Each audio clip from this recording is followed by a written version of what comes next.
Selamat datang di channel saya, Mr. Sorchan.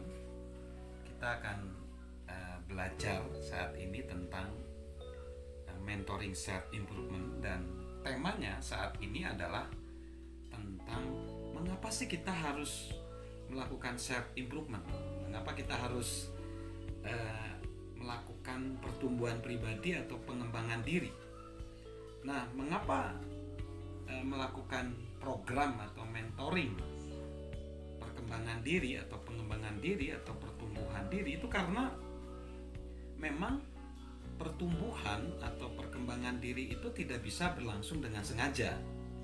Itu harus dibuat sengaja, harus diadakan, harus disengajakan. Nah, karena ada beberapa anggapan bahwa pertumbuhan pribadi itu anggapannya salah. Dia menganggap bahwa pertumbuhan pribadi itu ada dengan sendirinya. Oh enggak, ini anggapan yang salah ya. Itu anggapan yang pertama. Ada beberapa jurang lah, dikatakan gap pemahaman ya, jurang. Lalu yang kedua, jurang pengetahuan. Jadi dia berkata, saya tidak tahu mengetahui cara bertumbuh. Lalu ada lagi 3, mengenai jurang waktu ya, ini bukan saat yang tepat untuk saya memulai. Nah, itu ya, jurang seperti itu. Jadi dia menunda akhirnya. Lalu ada juga jurang kesalahan. Artinya kesalahan tuh gini, dia takut salah. Aku takut salah nih, aku takut membuat kesalahan. Nah, lalu yang kelima, ini jurang kesempurnaan. Saya harus menemukan cara yang terbaik untuk melakukan atau untuk memulai pengembangan pribadi. Ini juga jurang ya, gap yang menyebabkan kita jadi nggak bergerak.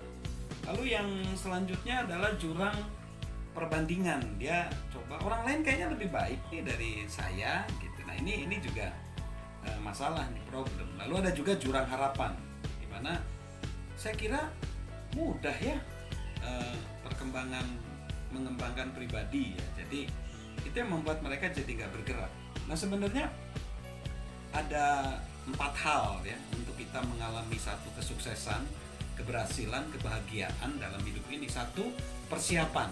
Nah, persiapan ini yang disebut dengan mentoring self improvement atau program pengembangan diri. Yang kedua, sikap kita.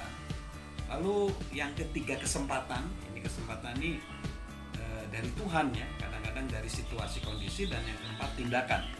Nah, jadi persiapan itu adalah program mentoring self improvement, sikap yang kedua, lalu yang ketiga kesempatan, lalu yang keempat adalah tindakan. Nah, 4 variabel ini kalau ditambahkan ini menjadi keberhasilan, kesuksesan dalam hidup kita. Jadi itulah ya. Jadi saya pada saat ini mengumpulkan 8 jurang, 8 gap, 8 hal yang membuat orang jadi nggak mau melakukan program pengembangan diri atau mentoring self improvement. 1, jurang anggapan. Dia menganggap bahwa saya bisa bertumbuh dengan sendirinya. Lalu jurang pengetahuan, saya tidak mengetahui cara untuk bertumbuh itu gimana. Lalu jurang waktu, ini bukan saat yang tepat untuk saya memulai. Lalu ada lagi jurang kesalahan, saya takut nih membuat kesalahan. Lalu jurang kesempurnaan, saya harus menemukan cara yang terbaik sebelum saya memulai. Lalu jurang inspirasi yang ke-6. Lalu saya kayaknya gak merasa ingin melakukan tuh, gak ada inspirasi. Nah, lalu ada lagi yang ke-7, itu jurang perbandingan. Kayaknya orang lain lebih baik deh dari saya. Dan jurang harapan, dimana saya kira lebih mudah loh melakukan itu. Saya kira jadi ekspektasi ya yang salah. Nah, jadi yang terakhir, kesuksesan, keberhasilan itu ditentukan oleh 4 unsur. Yang pertama adalah persiapan, yaitu program pengembangan diri atau mentoring self improvement. Yang kedua, sikap kita. Yang ketiga, kesempatan. Yang keempat, bertindak atau tindakan. Nah, 4 hal ini akan menghasilkan yang namanya keberhasilan atau kesuksesan. Dari saya, Mr. Sorchan, salam sukses luar biasa.